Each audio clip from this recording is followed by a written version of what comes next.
to you from underneath a peach blossom. It's time for an episode of Be Awesome. Find positivity throughout your life and work, just like our mascot rooster, Steve the Jerk. Hello, Be Awesome listeners and Operate Intelligently listeners. This is a dual shared podcast by yours truly, Joshua Peach, founder of Be Awesome and corporate evangelist for Dude Solutions. I'm excited. I've got a guest here today that I've had before.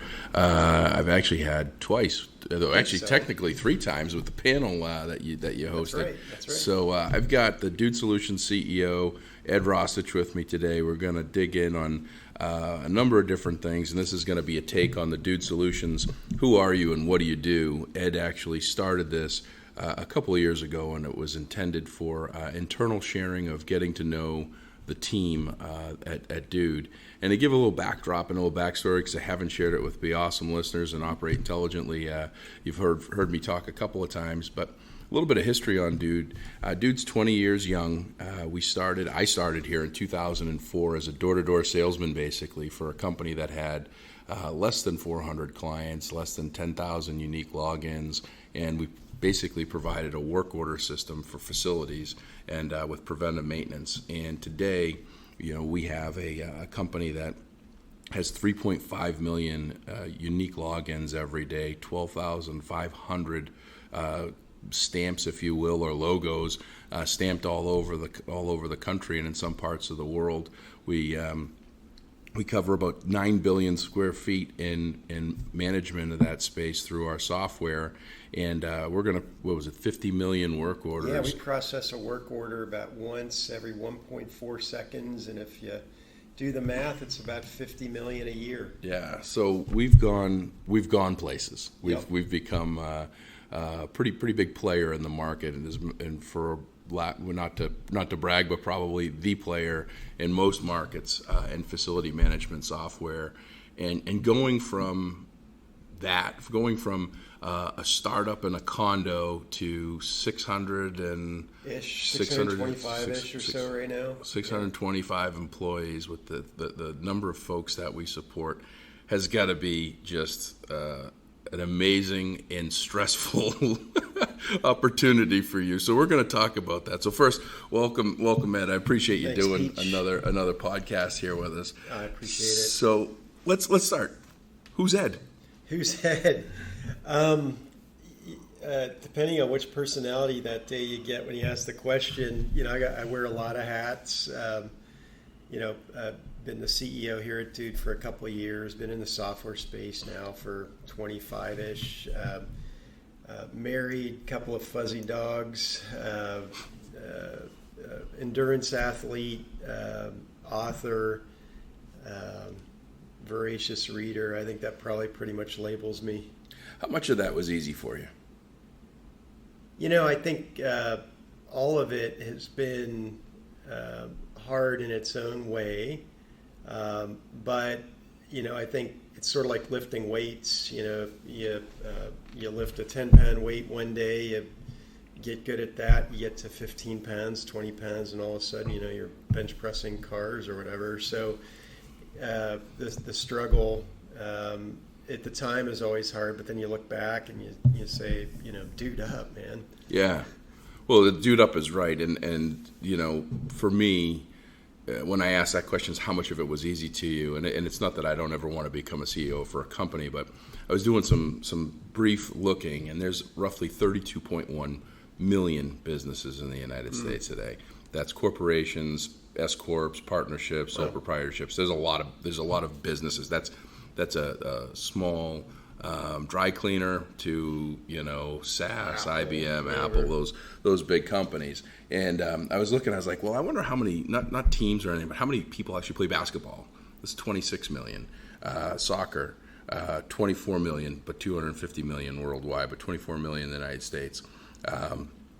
Baseball, 15.64 million. Football, there's about 2.2 million or 2.1 million that play in high school or college level. And then hockey in the United States is 562,000. So not just individual players, participants of professional sports that everybody says, oh, I'd love to be a professional athlete someday. You have a better chance of being a professional athlete than a CEO in a large company, or in some cases in any company that would be deserving of a CEO. But in a little bit more digging, there's about less than 50 companies that have the size and the scale and everything that Dude has. There's less than 50 in the United States that have a CEO. Right? Yeah, no, I think that's right. There's a survey that KeyBank does on software companies, in particular private software companies, and the total that they've identified, it's like 425, and the Dude is like 14th on that list in size. Yeah. So it's a pretty sizable. Yeah, I said 50. I meant 500. So 425. Yeah. So you're in a pool of less than 500 individuals that are running a ship of this size and magnitude in the United States. So you're in small company, and you're in your top level company, breaking the top 15, 20. I wanted to do this for a couple reasons. One, you did all these Dude, Who Are You and What Do You Do's for a number of months, and they were really cool. And you were digging into people and understanding who they were as a person. The other thing is, this week you did something that I've never actually experienced or seen, and I'm very fortunate to know a lot of CEOs, and I know a lot of them get in the trenches and dig and do these things. But you did something really kind of, in my opinion, cool. Tell us a little bit about that and why. Yeah, so the first 2 years that I was CEO here, I'm coming up on my second year in about 2 weeks. I stayed in it's not palatial or extravagant by any means. It's just an office like every other office here in the building, but up in a corner office on the 4th floor. It's probably the right place for me to start. It was close to HR, close to finance. It was the office of my predecessor, and so it just felt, that was a good place to start. And then as the first year or two would go, I'd find myself sitting in the breezeways. We got these breezeways that connect sort of like one tower of the building to the other tower, and I always enjoyed, although I didn't get to do it as much as I'd liked, I always enjoyed doing that because I'd get to shake hands, and people would walk up and, hey, I'm, Jill from whatever department, and good to meet you. And so I got the bright idea to move my office down to another floor of the building, and I did that on Monday, and it's been crazy good. I actually did something like this back 2 jobs ago. I was with sort of a startup, maybe a late stage startup. We had about 115, 120 employees. We had this like one big massive floor, and I was in an office, and I felt really isolated, and I was running the company basically as president. And I actually one day just said, F it, I'm putting my desk out in the middle of the floor, no walls.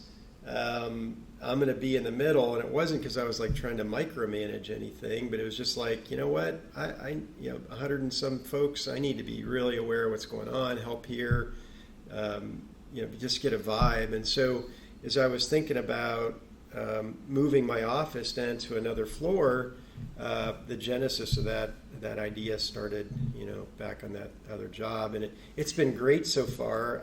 I've met people that I hadn't met before. I've picked up, 5 or 6 useful bits of information that I didn't know while I was sitting up on the 4th floor that I've already started to exercise some help in some needed areas. And I've taken, I joke with one of our directors, CJ, that, I've taken a year lease out here on this floor, and some other neighborhood in the building is going to get me in about a year.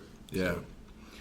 That was really something that I thought was really cool. But you touched on something that I want to dig on, is which you said, which is probably a lot of people's natural reaction: micromanage. Mm-hmm. Oh, he's doing this to micromanage me. First of all, you're a CEO that has to report to a board that is responsible for 620-ish employees, that are responsible for probably 2,000 families to feed total, support and everything else, family members.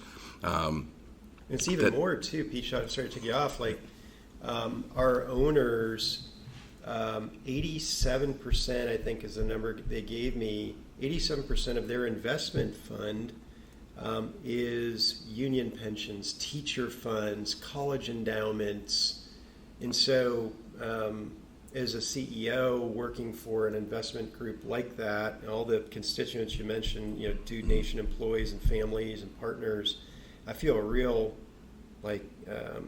drive to make sure that we make money for those pension funds. Mm-hmm. Yeah, so this your play isn't like you're sitting in your desk, like moving your fingers like this, being Montgomery Burns. Where Montgomery Burns, where's my money and who's getting it for me? There's no intention in that. And one of the things that I find that's interesting, just personally from my experience with you, I've been very fortunate, and I think it was. I'll tell the story real quick, and you've heard it. On October 31st of 2017, that was my last day. I rushed it was Halloween, I rushed from Wisconsin Dells, Wisconsin to Chicago to catch a flight to take my son trick-or-treating. My fiance was late in her third trimester pregnant, and I was taking myself off the road for the rest of the year. And we had a town hall on November 1st that morning where I didn't think anything differently. The CEO, founder that we had, I referred to as my best friend, followed him and would stand in front of a train for him for, at that time, 13 years. And he gets up and he says, we've got a new CEO coming on board, and his name is Ed. And you came up and you talked for a few minutes. And I remember sending him an email while you were speaking. I said, is this the guy? Is this the guy that you want that's going to take us to the next level? Because we have to grow, right? Companies. When I had a water business, spring water delivery business, my dad and I used to talk all the time about it, and because we worked together, and he used to always say we have to keep growing. We have to keep growing because if we don't, we'll die. If you stay at that same level, someone will eat you up, or you will go out of business, or eventually just through attrition or whatever, you're going to lose business and you're going to die. And so I did a lot of research. I mean, I was off the road. I had time. I think I texted you that Saturday. I think the first was a Thursday, and I texted you that Saturday from the Fuller Craft Museum, sitting outside reading your book. I downloaded it. I couldn't wait for it to be delivered so you could get to know who Ed is. So you authored the book, the Solid Handshake, 13 principles lessons and learned stories that you've got about business integrity, just life integrity, really. And I got to know you throughout the last 2 years, and getting some windshield time with traveling and getting some speaking engagements. And I've watched you grow. It's kind of interesting to have someone say, I've watched my CEO grow and be able to share it. But I watched you grow from talking about what we do to truly living and understanding and really emotionally tied. Your presentation next week's going to be lights out. Like, I was able to see it. But you're doing a keynote next week in Massachusetts for 150 facility directors for public schools in Massachusetts. And what you put in your PowerPoint, never mind what you're going to say, is passion. You believe in what we do. Absolutely. And with massive conviction. And I think that's something that people should understand and think about. And also, I challenge the listeners, if there's dude listeners or if there's people out there that they're knee-jerk when you said you moved your office to the sales floor or to another section, if their knee-jerk was, oh, he's a micromanager or he's this, to shift your thought process, to think maybe a little bit differently, right? Yeah. Maybe think, does this guy have my best interests at mind? You take the biggest bullet, right? People don't realize that in businesses. Just because you're at the top doesn't mean you're at the top. It's an inverted pyramid. Yeah. You're a catch-all and then a report-all, and it's a tough and a firing. shield-all in a lot of ways. Yeah, absolutely. I mean, I can't imagine what you have in the back, hidden in the vault, if you will, of things that you can't talk about or things that happen or stresses that go on, even making sure the lights go on in this beautiful building and, all the way up to the fourth floor. Tell me about, let's shift gears. Tell me about that. What first of all, what got you to want to be in that position? It couldn't just be money. I mean, I'm sure that's a good piece to it. But what made Ed say, I want to be a CEO? And then what keeps you up at night? Yeah. The second question is probably easier. On what keeps me up at night. On any given day, there's 15,722 things. Last night I went to bed at 8:30 or so and woke up at 11:30. And for those of you who got email messages through till about 3 o'clock this morning, it was because I couldn't get to sleep. Thinking about certain business issues, challenges we have with the business, all of them sort of rooted in making sure we got the right people lined up against the right problems. There's a difference between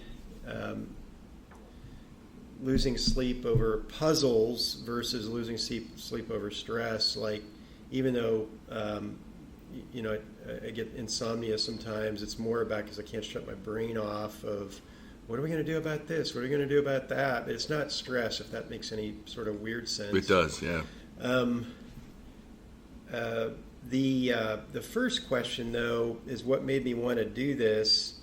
I actually, a couple of thoughts on that. I think people, every 5 years, go through a motivational source shift.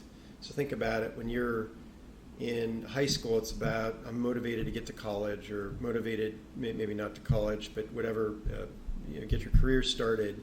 You get out of college, you say I got to get my first adult job. That's a motivation, and then it's about money, and then maybe getting married or having a family, and then by the time you get to be 45, you're probably back into how do I harvest all the knowledge and experience I put into my career to make sure, I want to be so crass to think about money, but think about, well, I got to make sure I feather a nest for my 60 and beyond years. So my career arc has sort of followed that same sort of path, and I always told myself, like, I'm not going to be one of those people that are like knifing people in the back to climb a career rung to the next ladder step.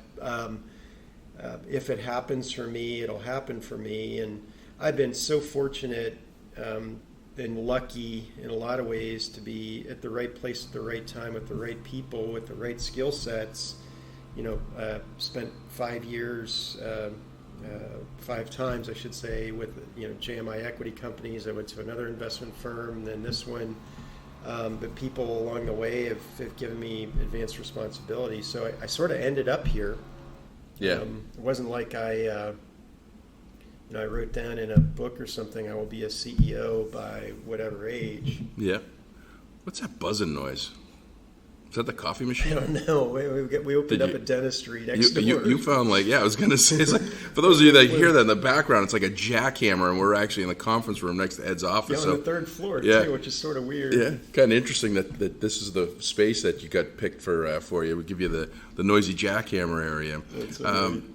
Interesting you say 5 years. I took 5 years to graduate high school. Most people do it in 4. So I would like to say that most people, if that's the case, didn't take their full 5 years to figure out what they want to do in that stretch of time. It took me 11 to graduate college. Yeah, I'm still working on it. I'm trying to figure out an honorary degree. I think I'm at some point. But something interesting. So I got here this morning early, as you do. When I'm here, I don't have family. I don't have anything. Yeah. I think I shared with you. I got 30% of my sleep since Saturday, and one night I missed the Patriots game, but I'm glad they covered the spread and won. Amazing.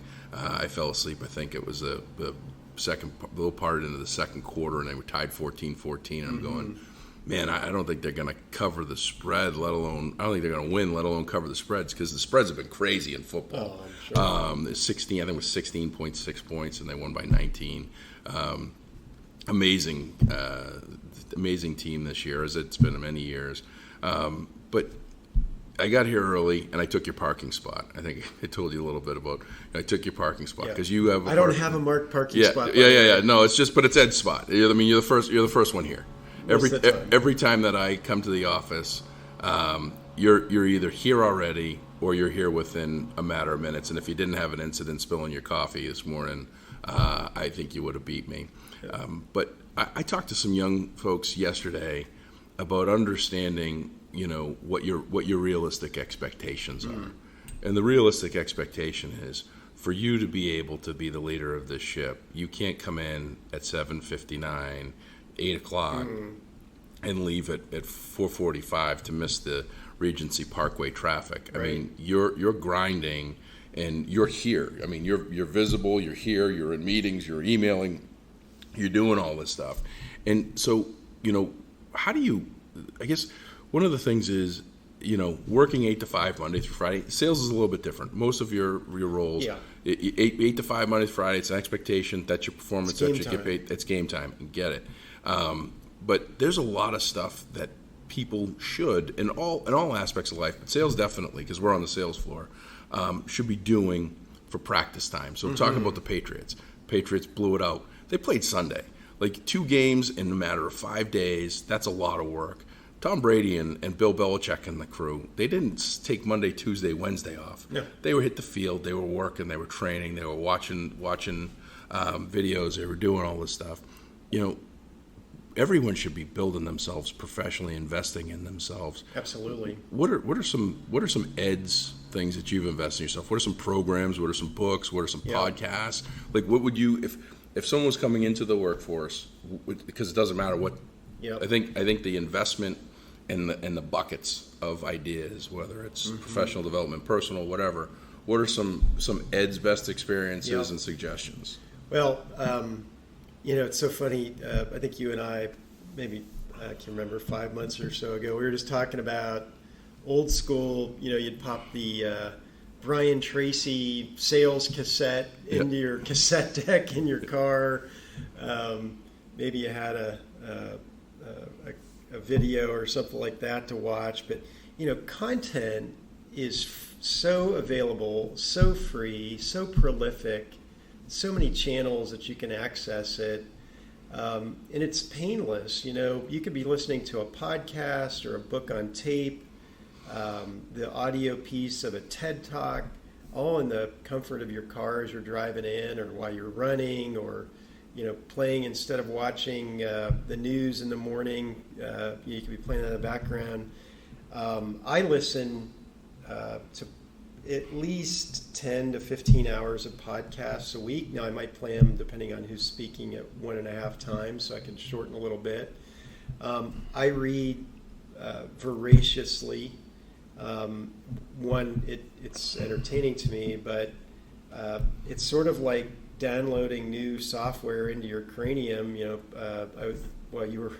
You were here this morning. I copied a couple pages of a book to give to one of the guys because he and I had a chat yesterday. It reminded me of this book chapter, and I probably read.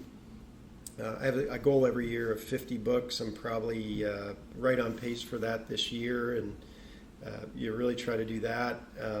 I watch YouTube videos. I watch TED Talks. I also learn from people who I work with.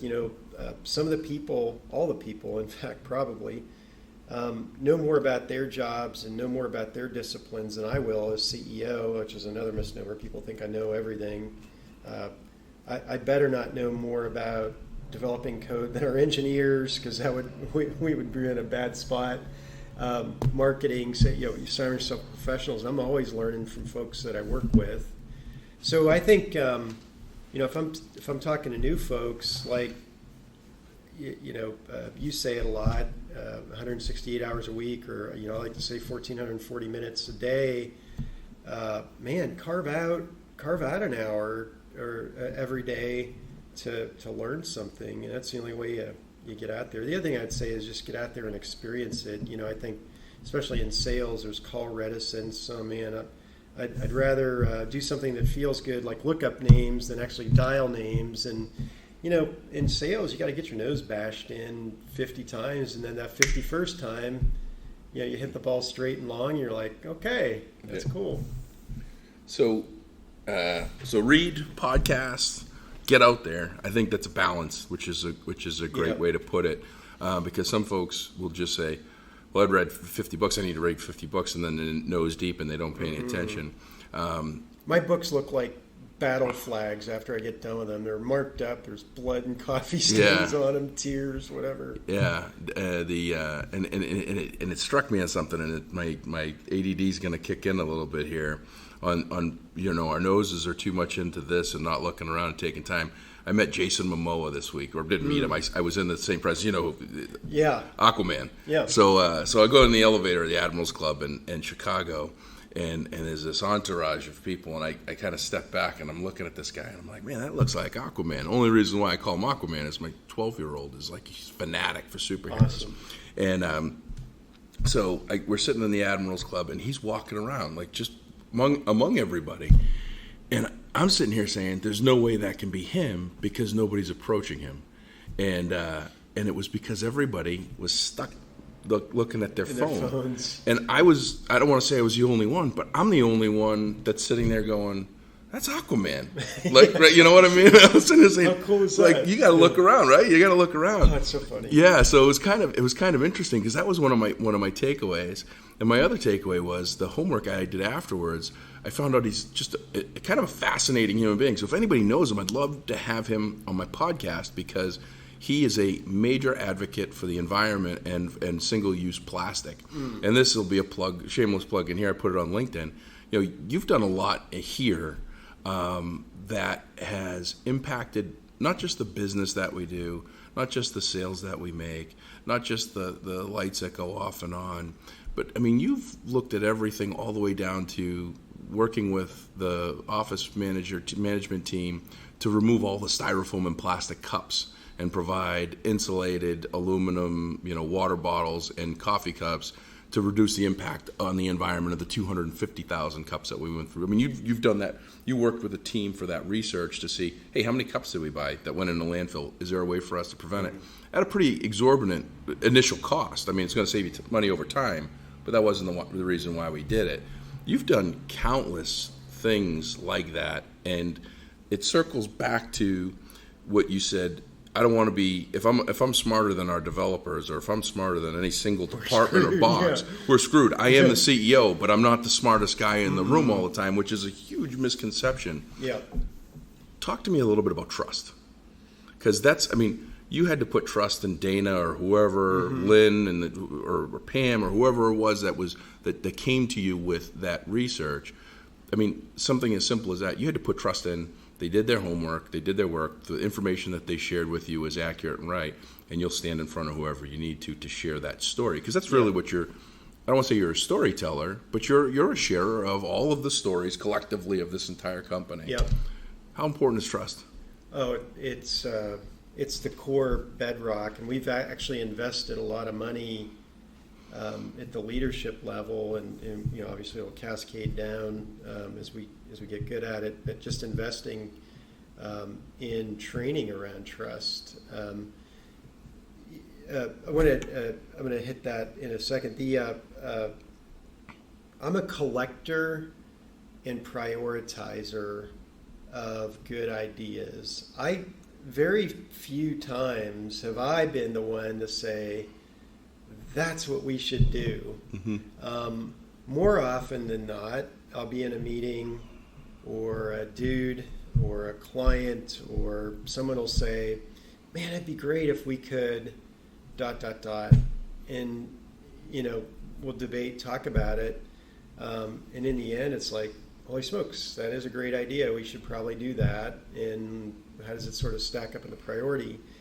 The trust element is so critical. Business, life, it's hard enough. Data flying at you, decisions you have to make, variables you can't control. But when you introduce the element of dishonesty or motivational lapses, like I'm going to do this for selfish reasons or whatever reasons, that's when stuff falls apart. And if one person violates that trust barrier, what I've noticed through my years of being around people and leading is hey, once somebody breaks the seal, everybody armors up, and then that's when you start getting all sorts of politics and people polishing reports and not reporting bad information, and that's when companies, I think, start to fail. And if you can create an environment of trust and trustful debate, healthy conflict, as our coach Bud likes to tell us, you can solve a lot of problems. And I don't want to be that leader where people are afraid to come up and say, dude, this went sideways on us, for fear of getting their head bit off. Now, there are times where I might be like, oh, crap, I can't believe that, just a human reaction. But I never want people to be afraid of me making it personal. Josh, I can't believe you did that, you knucklehead, or don't come to me with this bad information, because that violates trust this direction. I often say to people, if you try to blow one past me and BS me, it gives me the right to not trust you. Therefore, same thing. If I blow one by you intentionally or try to do that, and I do something dishonest, you have the right to distrust anything I do from that point out. And as CEO, people can't trust you. You're screwed. Yeah. It was. I was just doing a quick search just so that I had my accuracy, because we've got some phenomenal people in this company, and then I met with the group yesterday, and they're telling me about their first job and everything. And then Isaac, who is one of my favorite people. I mean, just absolute incredible human, hardworking, dedicated. 22 years old.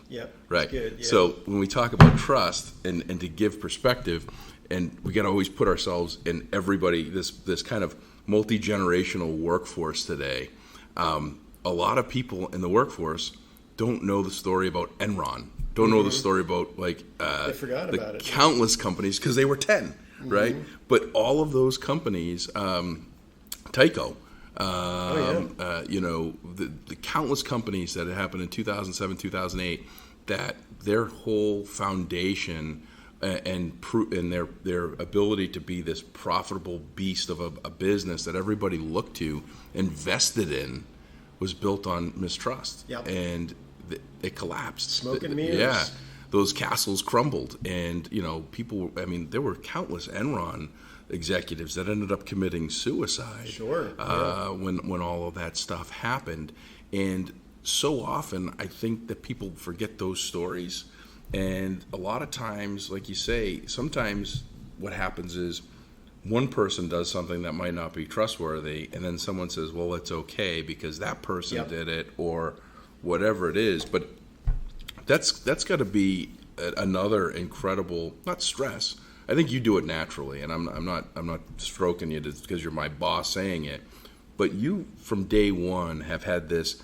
If you want to tell me something, it's a vault. I don't know what I don't know, and I'll do what I can. But if you're just going to me as a soundboard for advice, or if you want my opinion, I'll give it to you. And you and I, again, we've had a couple of occasions where we're out offsite, going to a speaking engagement or something, and we got deep into talk about things, and I have felt very much comfortable saying, "Hey, Ed, this is what I think. Here's where my challenge with what's going on is, and I don't know that it means anything, but this is how I feel. This is emotionally how I feel. I don't expect you to do something," and you put thought into it, and you said, "Hey, don't worry about it. It's with me. It stays here."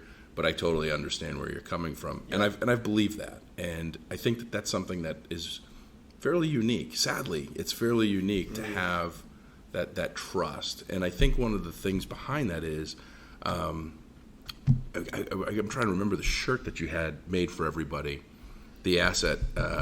It's about the people. Oh shoot, what was the tagline on that?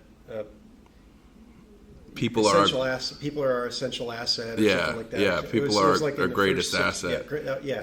People are our greatest assets, or something like that. Because we have a product called Asset Essentials, or solution that's Asset Essentials. That I think it was dudes are essential assets, or something like that.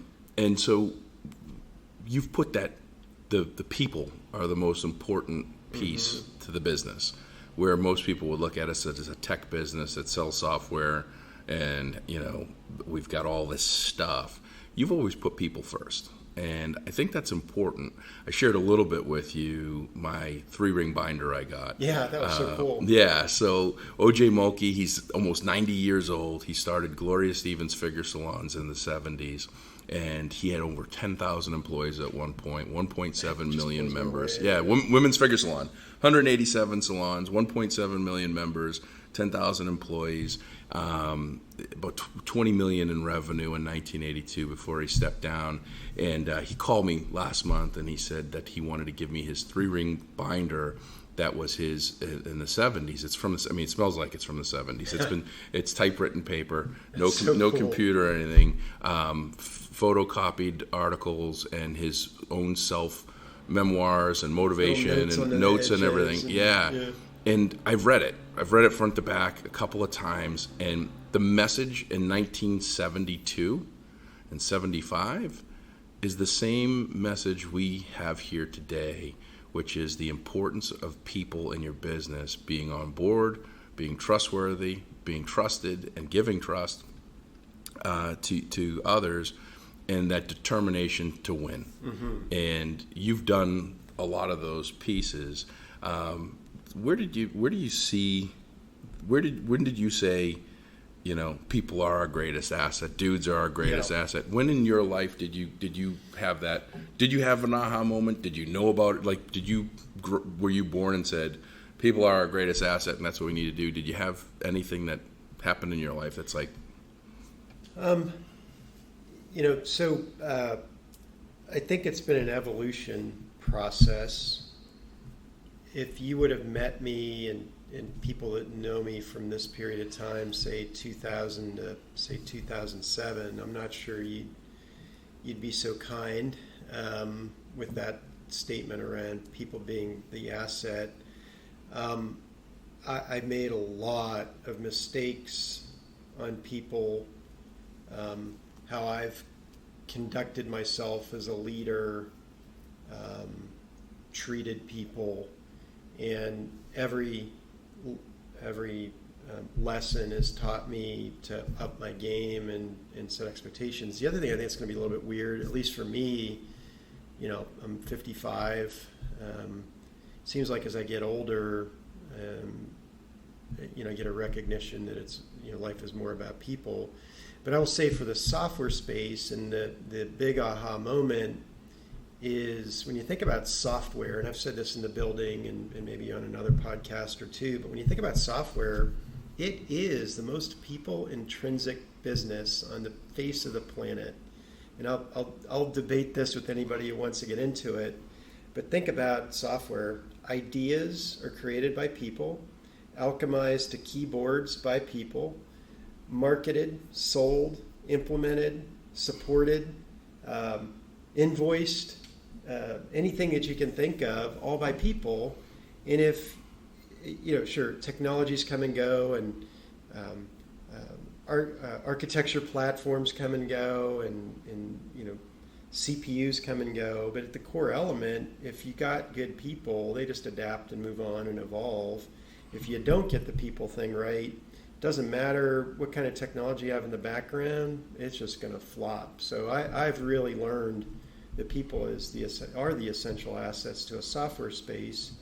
And I'd also just add that, I don't want anybody in this building to waste a calorie on trust issues. Back to that just for a second. This is hard enough.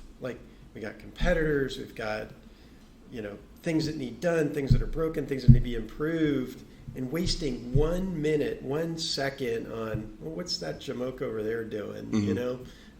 There's just no time for that. Yeah. Great segue and point on that. How do you remove the noise? How do you remove the noise? Because there's a lot of it. Yeah. And you've probably been around a lot of it. And when you come into a situation, dude started in 99. From 99 to 2014, we went from 0 employees to 189 employees. From 2014 to 2019, and a third of that same amount of time, we went from 189 to 625. in the next 3 years, I mean, you've got some pretty ambitious goals to take us to double or triple the head count, double or triple the size, everything. And that comes with, I mean, the amount of change we've had in the last 12 months is probably greater than the first 19 years. That creates a lot of noise. A lot of people leave, a lot of people come, shift in direction of solution. Hey, we've been doing this for a long time, but we're going to go to this. A lot of noise. How do you personally remove it, and anything that you would say or suggest that people should consider to exercise in themselves to do it? Well, I fail at noise containment like any other human being does, but I do intentionally and purposely try to do a couple of things. One, make sure that I build a team of people that are self-winding, self-empowered, that prevent only bubble up the noise that I need to hear from their, like, hey, they're handling noise and their people are handling noise and their people are handling noise. I also think, and I was talking about this with the leader yesterday as well, I think as you go on up the food chain a little bit, you have to let go. Some of the things that, maybe a frontline manager would be all over, like, I just have to ignore that because I can't, in a company of, I'm guessing we have 100 managers, I can't worry about the same crap at the level that they're dealing with. I'd drive myself nuts, and instead of only getting 5 hours of sleep at night, I'd get 2. So compartmentalization, and what I also do is I try to eliminate, like on my phone, if you looked at it right now, I have no social networking stuff on my phone. I have timers set on my iPad for things that if I exceed a certain amount of time, say on Twitter or LinkedIn or whatever, it alarms me and shuts me down. Like, hey, you're not allowed to do this unless you ask for special permission from the application. And so those are little things I do. Self-policing social media, I love it. Well, because you get sucked into this vortex of, who said what to who, and then you're reading all the comments. It's like, oh my gosh, I just looked up. I lost 27 minutes of my life with no. It's like eating a bag of potato chips, right? Yeah. So I think those are some of the things, but it really boils down to surrounding myself with people who then surround themselves with people that cut the noise factor down, and only then is left stuff that as a CEO I need to pay attention to. But I fail at it every day. Like, there's certain things I shouldn't be paying attention to, but I do. Yeah. And I don't know why. Real Housewives is my that gets me every time. If that's on and it's a new one, I gotta see what's going on. Below Deck is my Below Deck's another good one. One of the things I was talking to a group of our frontline foot soldiers in sales, young folks that are just getting started, and one of them openly shared, said, hey, the noise gets to me. And one of the things that I share is, I never listen to I heard or did you hear. If you get into a conversation of did you hear, ask for validity. Ask for confirmation that, hey, where did you hear that? Where are the facts coming from? I mean, there's more to fake news than just our politics. And that's everywhere. And, if it's on Facebook, it's fact, right? And it most of the time it isn't. And, one of the things with noise is what's important. Right. What's important? We've had a couple of folks that have left. They've gone on to great opportunities. Right. What's important? What's important is they're happy.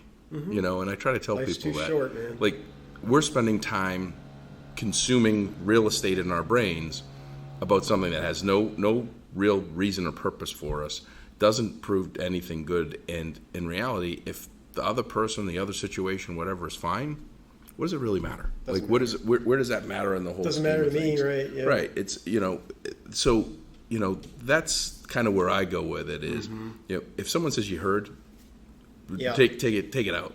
I believe just about nothing that I hear and half of what I see, and that's sadly the way that a lot of people have to be in situations. It's a crazy, noisy world we live in. You brought it up. I mean, there's more information flying around in an hour than probably flew around the world back in 1800 for a whole year, right? Hey, by the way, a great book. I've just read it twice in a row. It's a book called Stillness is the Key by a guy named Ryan Holiday. For anybody who wants to contemplate noise and how to get more purposeful. I'm not Oprah and I don't have a book club, but I'd highly recommend Stillness is the Key by Ryan Holiday. So, and you got a couple other books by Ryan Holiday. Yeah. Ego is the Enemy. Ego is the Enemy. Obstacles Away. Yeah. Which he tattooed Ego is the Enemy on Yeah. his arm, I think. Yep. And I read both of those books. And I think he's based in Austin. I'm going there. He is Austin. I'm going there in a couple of weeks. I'm going to reach out to him, see if he'll have a cup of coffee with me. I'd love to meet him. Hey, if you're listening by chance, Ryan, I'd probably not, but if you are, You can send me the book commission. I'll look too. you up. Yeah. Let's get a book commission. Yeah, I bought the book. But you touch on something, and we'll wrap up here in a couple minutes because I know you've got to get to your day job of meetings and stuff here. So, but you mentioned something that's kind of big on professional development.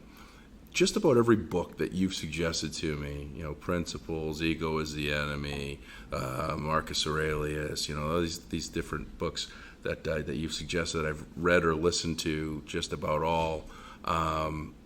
You read them multiple times. Yes. And sometimes multiple times in a year. Like, why? I can't remember the famous person who said, better to read one book 50 times than 50 individual books.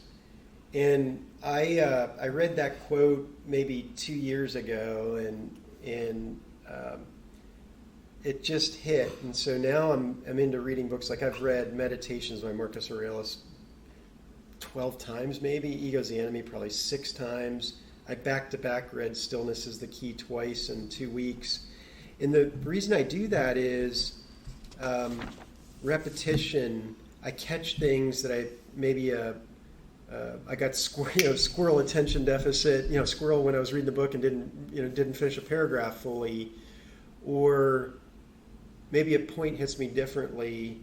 And what I've found over the last 2 years is I'm more able to implement an idea that I might have read 7 times. Versus, oh, that's an interesting idea. Move on to the next page. Mm-hmm. Yeah, that triggered my brain because one of the first books, which I think was Ego is the Enemy, that I asked you, what do you read? And you made a reference like, oh, I read this twice last year, and I'm sitting here saying, what do you mean you read it twice last year? And then over time, you would say, I go back to this book, and then you'll send me, a page that's marked up pretty good, and different colored pens. And I'm like, did you run out of ink? No, you read it 2 different times with 2 different pens. Yeah, and, that's funny. Some of my books have like yellow highlight, blue highlight, pen, pencil, note. Like it's not a code. It's just I read it 5 times. Yeah. And I had different things in my head when I did it. Yeah. So I just thought I think that's really cool, and I think that's a great takeaway for people. Which is, and that's a great, better to read one book 50 times than to read 50 books one time. And I think there's something to be said about that. I think I read somewhere that we consume the content equivalent to about 176 newspapers a day on any given day. Like just some mind-blowing thing. I mean, when you think about, we're sitting here and I'm doing a search for when did Enron collapse? And then I've got all these articles in front of me. And I just consumed all of that where 10 years ago, I wouldn't have been able to do that in a matter of 3 seconds and consume that. And we don't think about that. I mean, I have my shirt. It says beawesome.com down here. It's pretty self-explanatory. My company's name is Be Awesome. And people say, well, where can I find you online? And it's like, you just got to look here. And but we're so consumed with so much different content. I've been learning, and I'm going to learn more about digital dementia, which is we're getting so much that we have to re-scroll multiple times. Totally. Even though we see it and we capture it, we're going through so much stuff that it's gone in a matter of like 2 minutes. That's a great term. I mean, digitally induced attention deficit disorder. I think people are just so like their eyes shift from here to there. Stuff's popping up on your screen. You're hearing noise in the background. You have to really be intentional to like put your full focus on something. Yeah, it's hard. It's hard. The self restraint you have to have. Mm-hmm. I'll admit I've got LinkedIn on my phone, but I mean I get more messages on LinkedIn than I get on my inbox at work. At this point, Yep. I've got thousands of followers, and I've got people that are taking in my content that they don't want to make a comment publicly, so they send me a private message, and I'm doing I'm going to go around an elementary school in the dude suit and lead the Halloween parade Awesome. at the end of the month. And the client that I've had for 15 years, he messages me on LinkedIn and not on my inbox, so it's a little bit different. Yep. But I definitely can find myself, when the light goes off I turn the notification off, because as soon as that notification hits, I'm like, what's going on? on? Yeah. What did I miss? Yeah. I don't want to. One of the things I've done for meetings that I chair is a no tool rule. Yep. Keep your laptop shut unless we're doing a PowerPoint where you've got a Zoom connection, that somebody from a remote's bringing in. Keep your phones on the floor. We'll have ample breaks during this session, whatever. And the no tool rule, I put that in place not because I just want to be a jerk and put rules down, but it's like, hey, we've got 10 people in this room, and if you add up the hourly rate just for the salaries, but then you think about the gravity of some of the decisions we're making, it's like, pay freaking attention for the next 45 minutes. Get out of the phone. Yeah, well, and that's trickling down, by the way. Yeah. I went to my first offsite marketing meeting now that I'm with Catherine and team. Yeah, she's good at that. And she was like, phones face down, laptops closed, and unless you have something that you have to do, please respect that. And I got to tell you, the interaction and the engagement, it is way better. Yep. I failed. I mean, I'll be the first to admit, I know the team sitting there like, well, Pete, in the first 10 minutes, you were outside on your phone. And yes, I was. Right. I'm saying, look. But I'm a work in progress. Yeah. I often say, privately, I don't do it to degrade people or anything, but like, hey, dude, I'm the CEO. I've got investors tagging me. I got clients tagging me. I got employees tagging me. Yeah. If I can put my phone down for 45 minutes to pay attention to this important thing, what's going on in your situation that's more important? Yeah. Well, I did the Zappos Insights training in Las Vegas, and Zappos is a phenomenal company. I mean, 5 years ago, I never bought anything from them.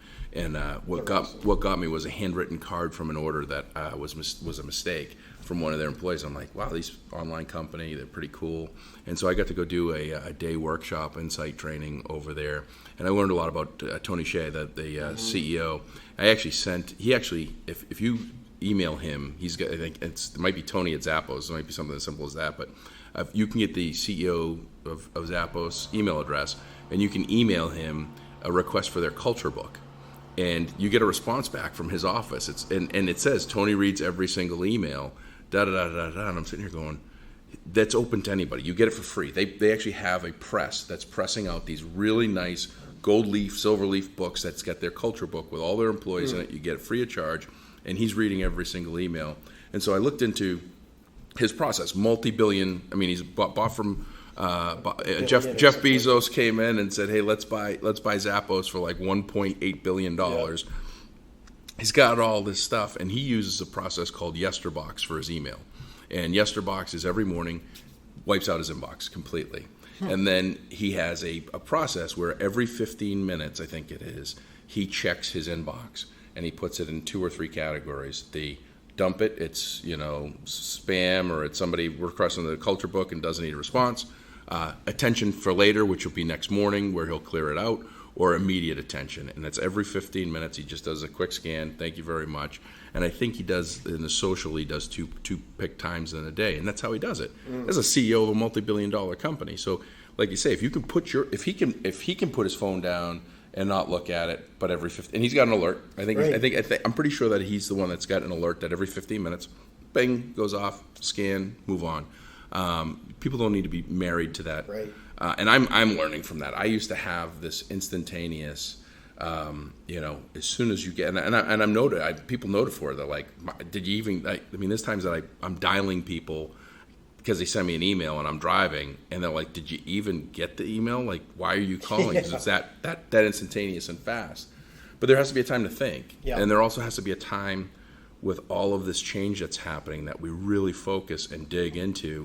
What is it we're doing? What do we want to try to do? And this moment is great, but we're looking at a lot of moments moving forward that we need to execute. So I think that while it's going to take maybe a little bit of time to embrace that no tool rule, I think, is fantastic, and I hope that it sticks, because like I said, I'm a work in progress. This was my first group meeting as the evangelist. I've been kind of on my little island for the last 4 or 5 years, so it didn't matter when I looked at my phone. So when she did it, I'm like, I was like, how long till I'm gone? Like, how long till I've got that thing that's happening that I'm going to go outside? And it was like 10 minutes. That's so awesome. But and I didn't create that rule. I actually worked for a CEO, a guy named Ewan Menzies at Vertifor, and he had the no tool rule when the executive teams got together. And the first time you're like, yeah, whatever. But then you're like, oh yeah, we get a lot more done in half the time when everybody's paying attention. Yep. Yeah, we're all rowing the boat together, and we're all on the same page. So let's wrap it up. Any final words from you? Anything that how can people get a hold of you? You do have a great LinkedIn presence. I mean, you've got some incredible content. Twitter, LinkedIn, for those that aren't. Yeah, I spend most of my time on my external work on social networking is almost 100% LinkedIn. It's Ed Roshitsh, Roshitsh at LinkedIn. Thank you for that. Email address ed.roshitsh@dudesolutions.com. Final words. No, I'm just very thankful and grateful for Dude Nation, the employees here, the 3.5 million people that log in, trusting the Dude. Thankful for our investors. Not a day goes by that I'm not sincerely grateful for all the people that are threaded through this whole thing. Yeah. And we're hiring. Yeah. I think that's one thing that we've consistently been doing. Yeah. As we've been hiring. So definitely, if you're looking for an opportunity, and we have offices now. Yep. We've made some acquisitions. So we're in Toronto. We've got an office in Colorado. We've got an office in Polosbo. Is that how you say Polsbo? Suburb of Seattle. Well, it's a long suburb of Seattle, but we also have a very open work from anywhere policy. If you're a rock star and can work remote, and it's the type of work that can be done remotely. If you're in Fargo, North Dakota, hallelujah, we can hire you if you're awesome. Yeah. So if you're looking for a change and having a different purpose, or even exploring it, definitely reach out to Ed and team. But definitely follow you on LinkedIn. Like you say, your posts are. It's very rare, and why I'm glad I got to do this. Dude, who are you and what do you do? Is and it was interesting, not to segue, but Les Trackman, who we both know. He pulled an audible when this is a successor CEO of multiple companies, positively impacted billions of dollars, and he did what any great CEO or leader would do, which is what you did with your Dude, who are you and what you do. It's you care more about the people and hearing what they have to say than what you have to share or say or learn. And hey, I'm not the creator of any of this. I just have a great team around me. Most people don't hear that.